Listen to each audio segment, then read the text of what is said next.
우리는 이제 솔로몬의 이야기의 후반부에 와 있죠. 이제 11장을 끝내면 솔로몬 이야기는 끝나게 됩니다. 등산하는 분들이 자주 하는 말이 이런 말이죠. 등산은 올라갈 때보다 언제가 힘들어요? 내려올 때. 부상의 위험이 언제가 더 있어요? 내려올 때. 그래서 계단은 올라가라고 그러지 관절이 있는 사람들도 그러잖아요. 계단을 올라가지만 내려올 때는 어떻게 하래요? 엘리베이터 타고 가라 이렇게 얘기하죠. 왜냐하면 계단을 올라갈 땐 괜찮은데 내려올 때 관절에 더 무리가 간다. 그러니까 이제 등산할 때 올라갈 때는 힘있게 올라가는데 정상에 올라가서 내려올 때는 아무래도 이제 다리가 풀어지잖아요. 그러니까 사고의 위험이 더 많다 그렇게들 말씀하시죠. 이런 관점에서 이게 등반만 그런 게 아니라 인생이 그런 것 같아요. 인생이 후반기가 더 위험한 것 같아요. 상반기는 꿈도 있고 또 하고자 하는 목적도 있고 이러고 힘도 있으니까 가는데 나이가 들면서 무슨 소망이 있을까? 점점 나이는 들고 경제력도 약해지고 이런 관점에서 내가 나이 들어서 무슨 소망이 있을까? 이런 생각들을 하게 되죠. 그래서 노인 우울증이 사실은 젊은 사람보다 더 많을 수 있어요.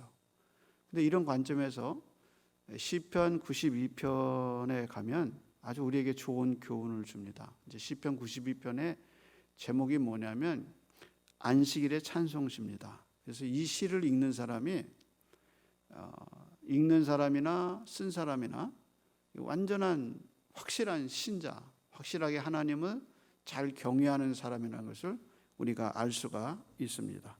뭐라고 얘기했냐? 시편 저자가 자신을 의인이라고 하면서 그 의인에 대한 말을 하면서 이렇게 얘기해요.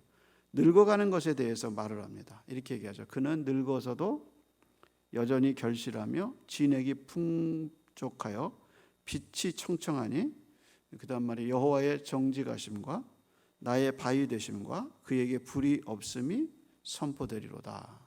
이게 이제 시편 92편의 이야기인데요. 시편을 읽어보면 안 늙을 수는 없어요.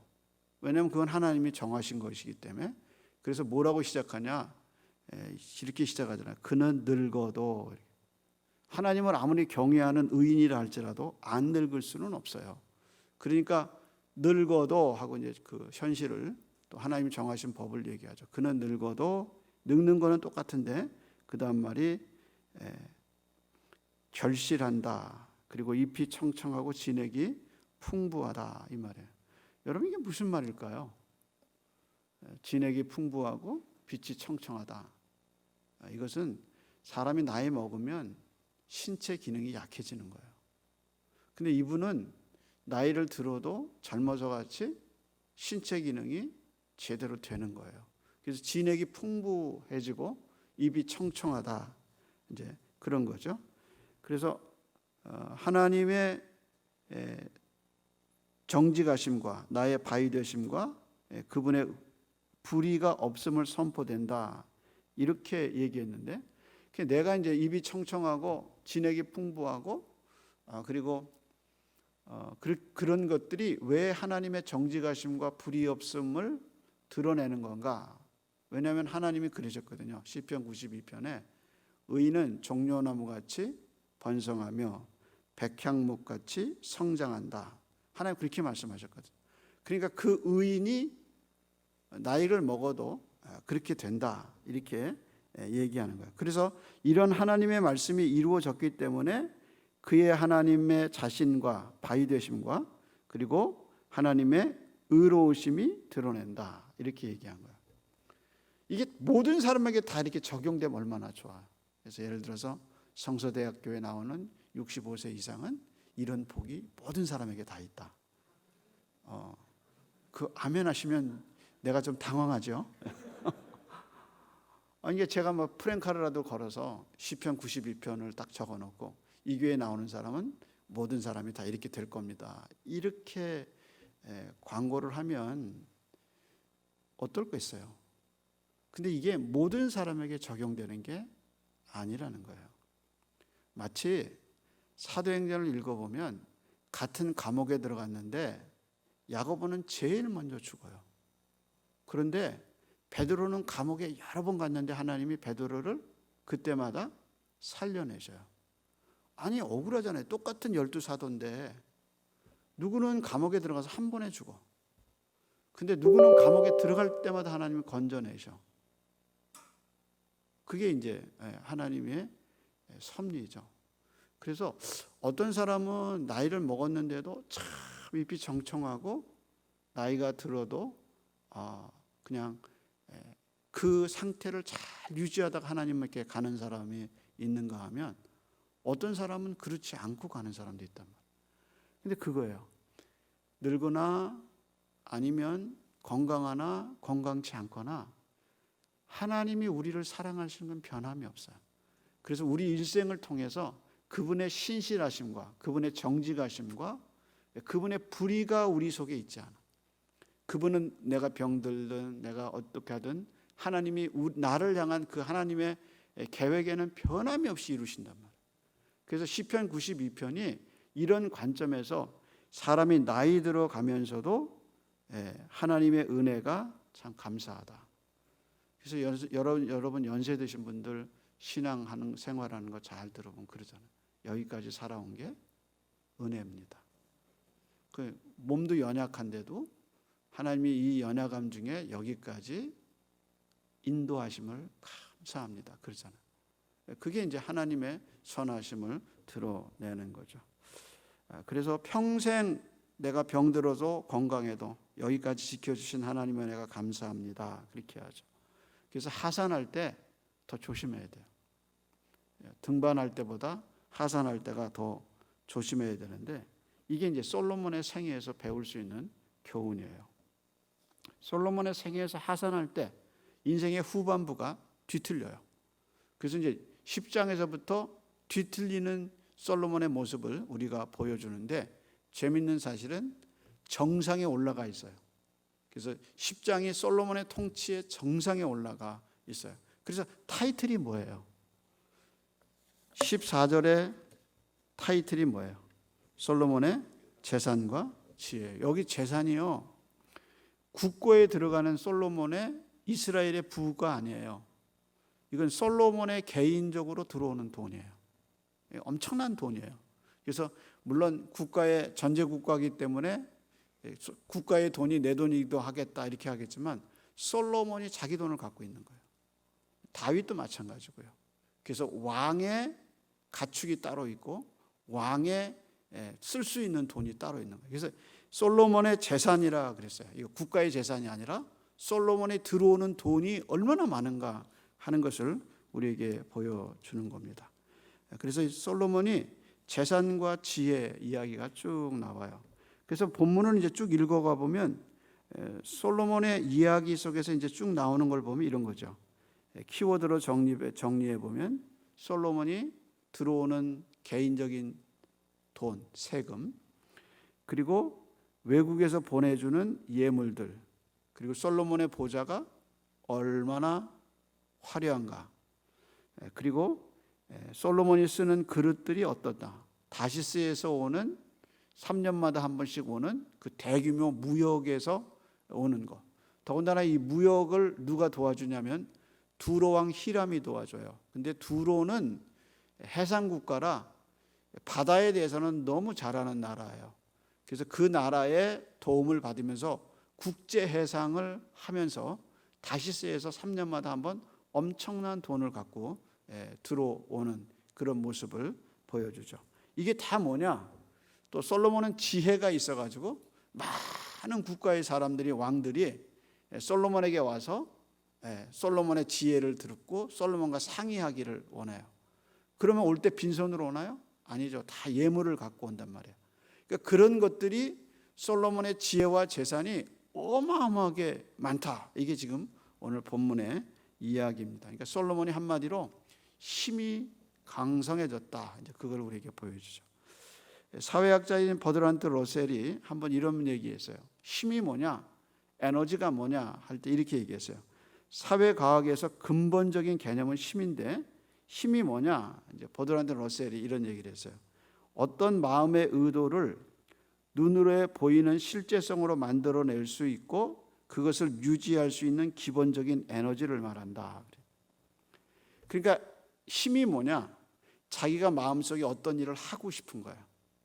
그리고 그 하고 싶은 일을 만들어낼 수 있고 그것을 끝까지 유지시킬 수 있는 에너지가 뭐냐? 힘이란 말이에요. 그러니까 많은 분들은 생각은 해요. 내가 이거 이렇게 한번 해봤으면 좋겠다. 근데 맨날 생각은 하는데 뭐가 없어요? 힘이 없는 거예요.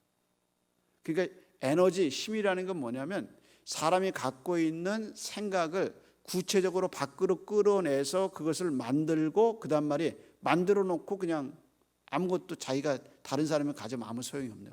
그것을 끝까지 유지시킬 수 있는 힘, 그게 뭐냐? 에너지란 말이에요. 근데 솔로몬은 그것을 할 수 있는 능력이 있어요. 그래서 솔로몬이 그 일을 지금 이 10장에서 해내고 있는 것을 우리가 볼 수 있습니다. 그래서 솔로몬의 수입부터 한번 봅시다. 얼마나 들어오나?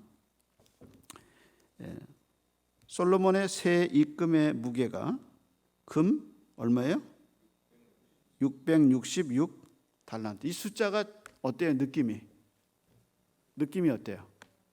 별로 안 좋죠. 그래서 계시록에 나오는 666 이렇게 나오죠. 그게 이제 솔로몬의 숫자를 얘기해서 이 숫자가 좀 이상하다 이제 그렇게 느낌을 우리한테 주죠. 그래서 이거하고 또 자기 계시록하고 연결해 가지고 이게 악마의 숫자다 이렇게 얘기하는 건 좀 무리가 있는 것 같아요. 어쨌든 솔로몬의 이 열왕기상 저자는 솔로몬의 세 수입에 대해서 금 660대 왜 무게를 다냐면 이게 무거우니까 이게 가치니까 그래서 무게를 달아서 666세겔이다 이렇게 이제 얘기하죠. 그다음에 이제 그 금 갖고 뭐 했나 한번 보세요. 자, 금 갖고 그다음에 15절이죠. 이제 15절은 14절은 자기 세 수입이 들어오는 거고 15절은 그 외에 무역하는 상인들과 무역하는 객상들과 또 아라비아의 모든 왕들이 나라와 고관에게서 가져 뭘 갖고 와요? 예물을 갖고 와요. 그것이 이제 특징입니다. 그럼 이제 금을 갖고 뭐 했나? 16절과 17절을 보면 뭘 만들어요? 방패 만들죠. 근데 재밌는 사실이 있어요. 잘 한번 봅시다. 16절입니다. 솔로몬 왕이 그다음에 금을 어떻게 했어요? 쳐서 늘린. 이게 이제 여러분 잘 보셔야 돼요.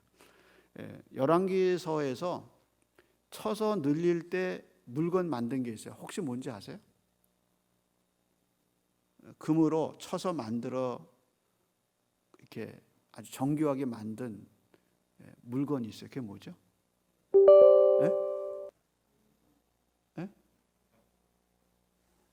여러분 아실 것 같은데 우리가 성막 이야기했죠. 성막에서 그 등대를 만들 때 어떻게 해요? 금을 쳐서 만들어요. 그 쳐서 만든다는 게 이게 정교한 세공업이에요. 이해하시겠어요? 그래서 금을 정교하게 쳐서 여러분 금관 그 신라의 금관 같은 거 한번 보세요. 가서 한번 금관 같은 거 한번 새긴 거 한번 외국의 그 이게 왕들이 쓰는 그 조각 그 새긴 거 한번 보세요. 정말 정교하게 만들었어요. 어제 이제 보석도 받고 그러죠.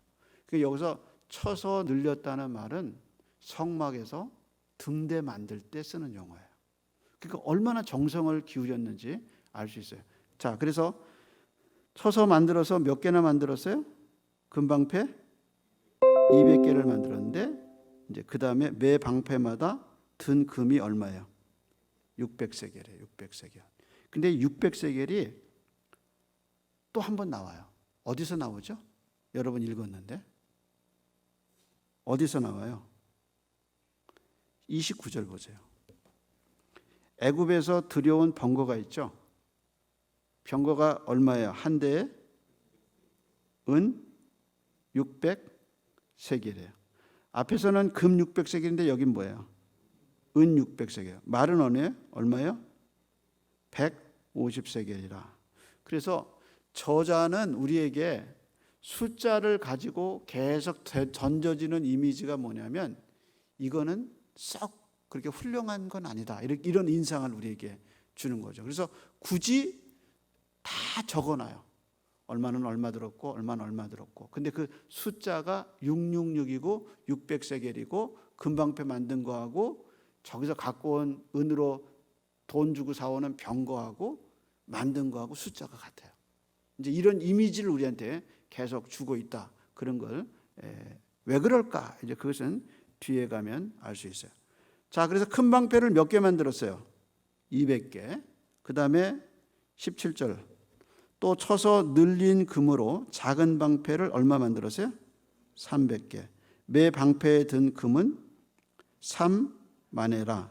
왕이 이것들을 레바논 나무 궁에 두었더라. 그럼 이제 제가 한번 물어봐야 돼요, 여러분한테. 이 방패 뭐 하죠? 이 방패 언제 쓰죠? 예? 원래 방패는 언제 써야 돼요? 전쟁 때. 전쟁 때 방패 쓰죠. 그래서 활을 쏘면 방패로 막죠. 근데 이 방패는 전쟁용이에요? 이 방패는 어떤 용이에요? 전시용이죠. 그래서 나무 궁전에다가 뭘 뒀어요? 금을 뒀더라. 그러니까 이 방패는 누구 궁에다 둔 거예요? 솔로몬의 궁에다. 그러니까 한번 생각해 보세요. 이제 왕이 나갈 때 큰 방패를 가진 이제 호위병 200명이 그 방패로 왕을 탁 보호하고 있어요. 또 작은 방패 가진 300명이 또 탁 보호하고 있어요. 근데 석양에 해가 져요.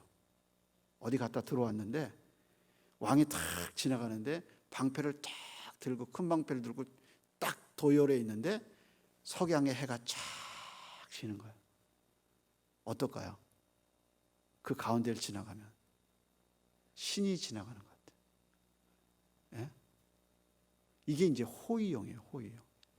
여러분 사열 때 그 대통령들이나 왕 사열할 때 잘 보세요. 그게 국력이에요. 국력.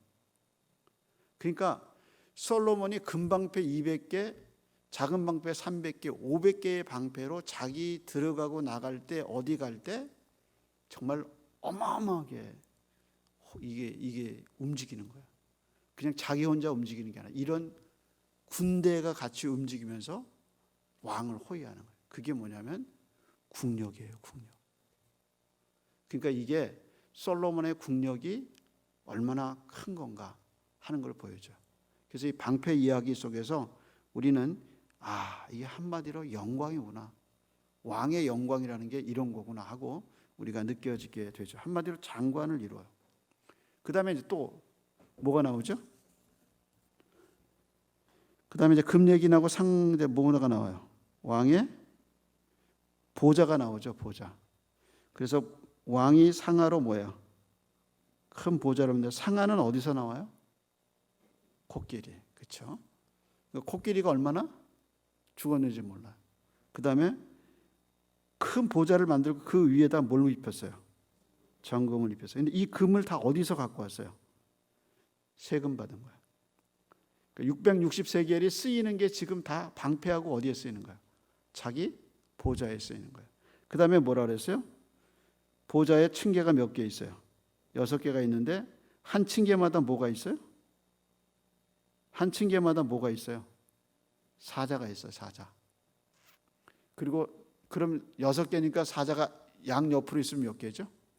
12개. 그럼 한번 생각해 보세요. 그 층계가 얼마나 긴가? 우리 층계가 여기서 여기 올라오죠? 여기다 사자 놓을 수 있어요. 큰 사자를 놨단 말이에요. 그러니까 누군가 사절이 오면 그 층계를 한 발로 못 들어오는 거예요. 하나 건널 때마다 한참 건너고 또 건너고 또 건너고 또 건너고 그래야 왕을 볼 수 있는 거예요. 그게 이게 뭐냐? 위엄이란 말이에요. 위엄. 그러니까 얼마나 큰 권위를 갖고 있어요. 다른 사람이 오면서 질리게 만드는 거예요. 질리게. 그래서 상하에다가 금을 입히고 계단을 6개 만들고 그 보좌에 올라오는 계단만 6개. 거기다 사자를 양옆에 해서 그렇게 해놨어요. 그런 보좌를 해놨다 그 말이죠. 자, 그다음에 이제 그릇 얘기 나오죠. 그릇 얘기가 몇이에요? 21절에 솔몬 왕이 마시는 그릇은 다 뭐예요? 금이에요. 레바논 백향목의 궁의 그릇들도 뭐야? 다. 그럼 레바논 나무 궁은 어디예요? 솔로몬 궁. 거기다 뭘 뒀어요? 방패도 거기다 뒀죠? 여기도 자기 뭐예요? 쓰는 그릇은 다 자기만 그런 게 아니라 거기서 쓰는 그릇은 다 뭐예요? 금으로 썼어요. 금으로. 근데 그 금이 다 어디서 나왔어요? 14절이 대답해 주죠. 666 달란트가 다 어떻게 쓰이는 거예요? 이렇게 다 쓰이는 거란 말이에요. 자, 이제 고개 한번 들어보세요. 그러니까 솔로몬이 이 엄청난 금을 어디다 써느냐? 다 누구를 위해서 쓰는 거예요? 자기 위해서 쓰는 거예요. 자기 앉는 보좌, 자기 움직일 때 자기를 위해서 쓰는 거예요. 그러게 이제 솔로몬의 통치에서 이게 저자가 우리에게 보여주는 거예요. 솔로몬이 666달란트, 이 인간의 수의 달란트의 돈을 갖고 그거 어떻게 쓰고 있느냐, 이런 질문을 우리에게 던져. 그러니까 돈 많은 부자가 그 돈을 어떻게 쓰느냐. 그래서 뭐 생일잔치, 애들 생일잔치 하는데 수억을 쓴다. 애들 뭘 사줘, 이런 거죠 이제. 그래서 이제 전부 자기를 위해서 이 돈을 다 쓰고 있어요. 그러면서 이제 23절에 솔로몬의 지혜 얘기가 나와요. 23절 한번 볼게요. 솔로몬 왕의 재산과 그 다음에 뭐예요? 지혜가 세상에 그 어느 왕보다 나은지라. 근데 이 지혜가 뭘 벌어들이나 한번 그 다음 절 보세요. 온 세상 사람들이 다 하나님께서 솔로몬 마음에 주신 지혜를 들으려고 그의 얼굴을 보기 원하여. 그 다음 25절 여러분 읽어보세요.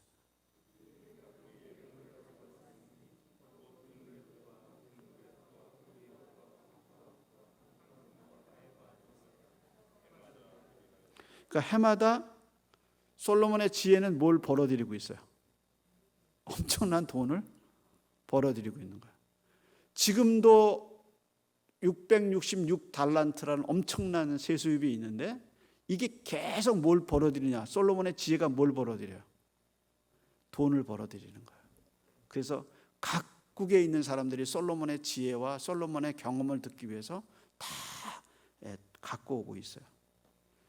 그래서 이제 26절부터 29절까지 공통점이 하나 있어요. 그 공통점은 뭐죠? 말과 병거예요. 말과 병거 이야기죠. 그래서 말과 병거를 어디다 뒀어요? 26절입니다. 솔로몬이 병거와 마병을 모음에 병거가 1400대요. 마병은 12,000명이라 병거성을 두고 예루살렘 왕에게도 두었으며. 그럼 예루살렘 왕은 누구죠? 누구예요? 솔로몬이에요. 병거성이 따로 있고 자기 성에도 뒀어요. 그 다음에 이제 28절에 보면 그 말들이 어디서 왔는지 알려주죠. 솔로몬의 말들은 어디서요? 애굽에서 들여왔고 왕의 상인들이 값주고 산 것이라. 그리고 이제 그거 갖고 장사해요. 29절입니다. 애굽에서 들여온 병거는 한 대에 은 600세겔이요. 말은 한 필에 150세겔이라. 이와 같이 누구에게 팔아먹어요? 햇사람의 모든 왕과 아람 왕에게도 그것을 되팔기도 하였더라. 자, 그러면 제가 여러분한테 물어볼게요. 하나님이 왕이 되면 세 가지 하지 말라고 그랬어요. 그 중에 하나가 애굽에 가서 말을 사지 말라 그랬어요. 근데 이 병거성에 이 마병을 가질 수 있도록 누가 도와준 거예요? 애굽이 도와준 거예요. 애굽이. 그러면 우리는 이런 생각을 해봐야 돼요. 아, 솔로몬의 지혜가 맞는 지혜인가? 원래 지혜의 핵심은 뭐예요? 잠언에서 솔로몬이 나중에 잠언을 쓰면서 지혜는 어떤 게 지혜라고 그랬어요? 여호와를 경외하는 거예요. 나중에 이제 솔로몬이 잠언서를 쓰죠. 뭐 이때 썼는지 아니면 뭐 나이 들고 썼는지 잠언서와 전도서를 쓰면서 이게 이 모든 영화를 전도에서 뭐라 그러냐면 헛되니 헛되고 헛되다. 그리고 잠언서에서 뭐라 그랬냐면 지혜는 여호와를 경외하는 거다. 그렇게 얘기했어요. 그러니까 우리는 지금 이 솔로몬의 이 지혜와 재산 이야기를 들으면서 무슨 생각? 이게 지혜인가? 이게 재산을 이렇게 쓰는 것이 맞는 것인가? 하는 의문을 우리에게 던져주죠. 그래서 독자로 하여금 솔로몬이 지혜의 왕인데 지혜 어디 갔지? 많은 사람들은 솔로몬은 지혜 듣기 위해서 돈 주고 다 왔는데 이거 진짜 지혜가 아니잖아. 혹은 솔로몬이 이렇게 많은 돈을 가졌는데 어떻게 이렇게 자기만을 위해서 쓸 수, 이건 진짜 아닌 것 같다라는 부정적 인식을 우리에게 던져주죠. 그러면서 우리에게 던지는 메시지는 당신은 그럼 어떤 지혜를 갖고 사느냐?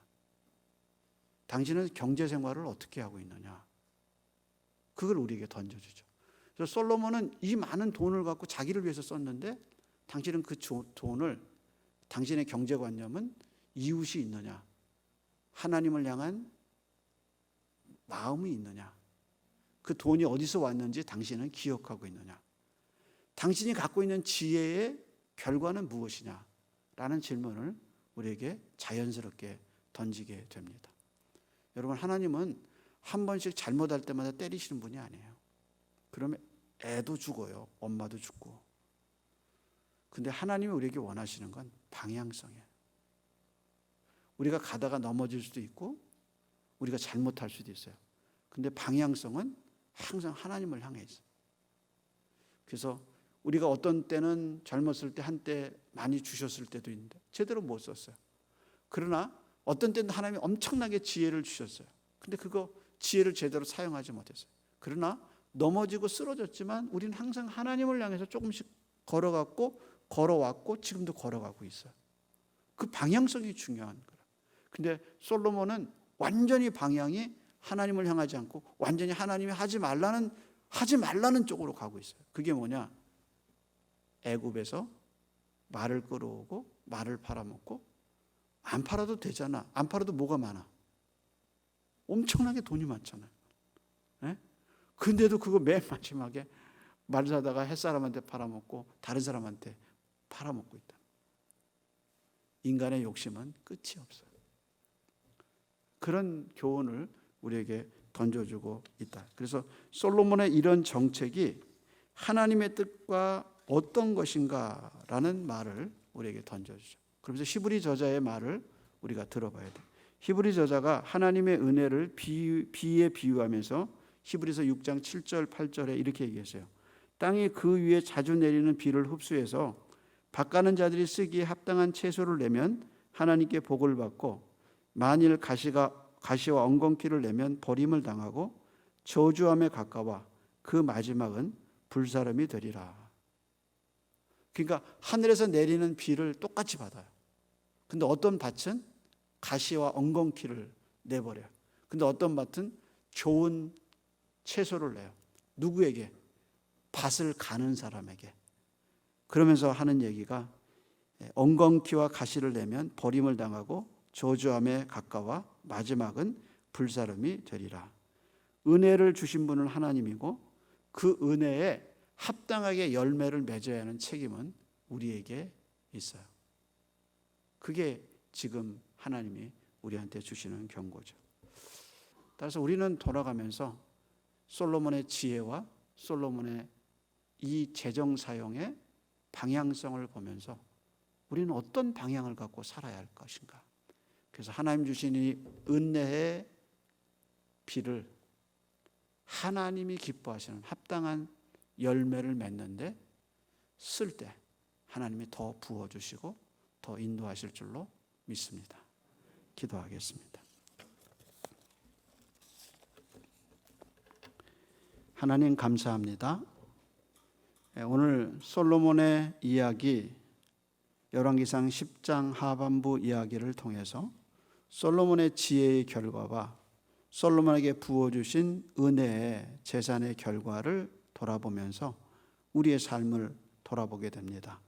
하나님, 예배하는 백성이 되게 해주셔서 감사하고 참 지혜를 주셔서 살아계신 하나님을 알 수 있도록, 경외할 수 있도록 은혜 주셔서 감사합니다. 참 지혜를 갖고 살 수 있도록 은혜 주셔서 감사하고, 지금까지 먹여주시고 입혀주시고 부어주셔서 감사합니다. 부족한 것 같고 모자란 것 같았으나 돌아보면 만나를 먹은 것처럼 부족함도 없고 남음도 없이 딱 필요하게 채워주신 하나님의 은혜를 찬양합니다.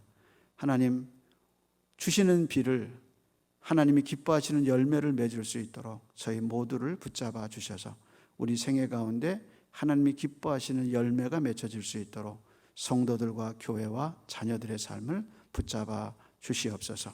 오늘도 하나님의 영광이 드러나길 소원합니다. 예수님의 이름으로 기도합니다. 아멘. 이 시간 전에